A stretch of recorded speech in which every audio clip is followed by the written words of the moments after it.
Hello everyone, welcome back to another Kinetic tutoring episode. Today we're looking at problem 1 of set 1 of the 2024 FRQs for AP Physics C. So let's get straight into it. The prompt reads, Block A and Block B of masses m and 3m respectively are arranged in a setup consisting of an ideal spring with spring constant K and a horizontal surface. Friction between the surface and the blocks is negligible except for a region of length d, where the coefficient of kinetic friction between block A and the surface is mu. Block B is attached to a spring of length L and negligible mass, as shown in figure 1. Block A is held against the spring, compressing the spring a distance x sub c.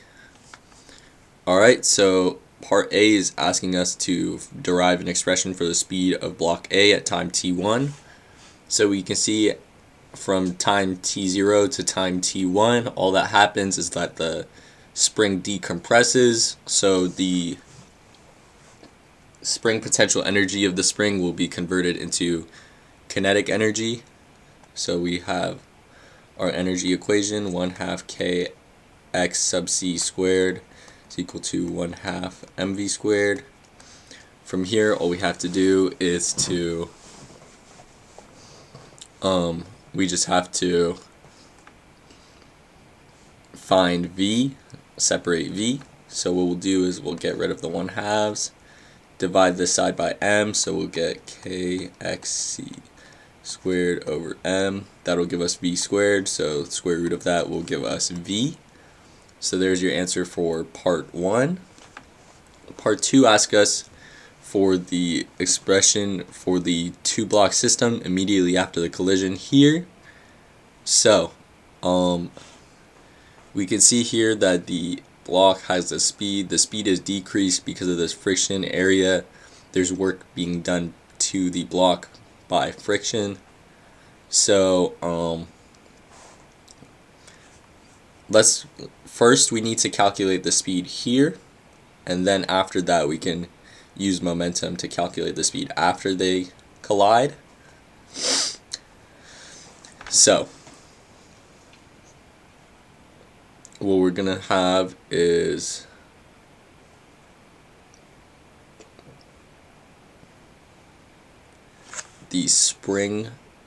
the initial spring potential energy minus the energy lost will be our kinetic energy. So 1/2 kx squared minus our work done, which is force times distance, is equal to 1/2 mv squared. We know that the force is friction, and we know that friction is just mu n, and our n is just mg. So we get 1/2 kx squared minus mu mgh is equal to 1/2 mv squared. Once again, we want to find just v, so we get kx squared minus 2 mu mgh is equal to mv squared. Divide both sides by m, kx squared over m minus 2 mu gh will give us v squared, so the square root of this will give us v.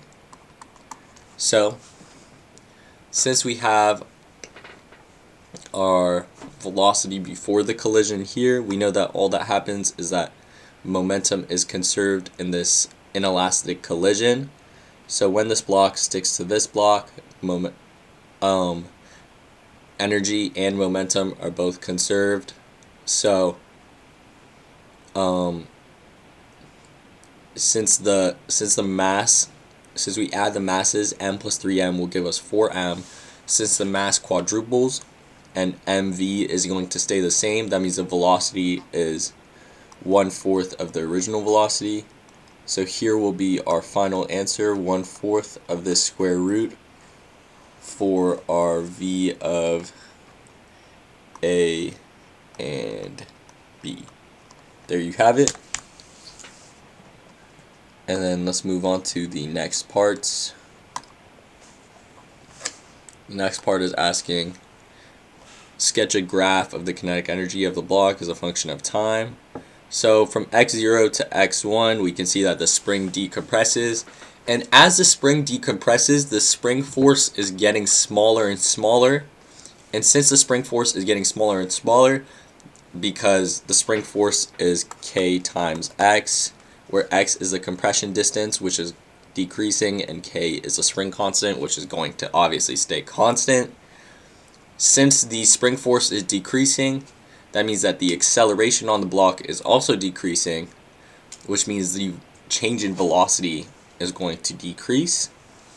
So it starts from a certain change in velocity and then ends up at 0.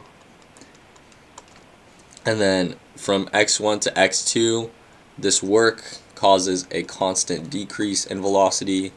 And from x2 to x3, it's on a frictionless plane, meaning that the kinetic energy is going to stay the same. There you go.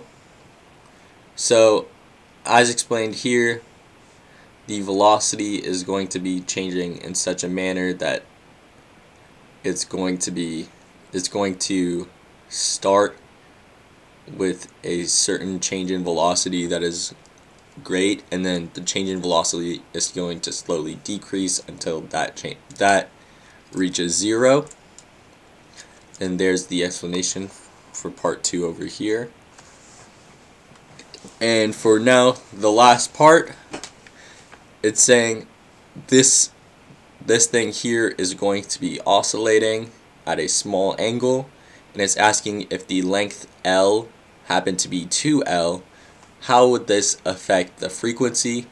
So let's just write out our equations. We know that acceleration is omega squared theta, and we know that alpha is omega squared theta, and we know that I alpha is equal to mgl sine theta in the case of a simple harmonic motion, simple pendulum, which is what we have here. And since we're given that it's a small angle, this sine theta is approximately theta. So our alpha is going to be mgl theta. Our inertia of a simple pendulum is just ml squared.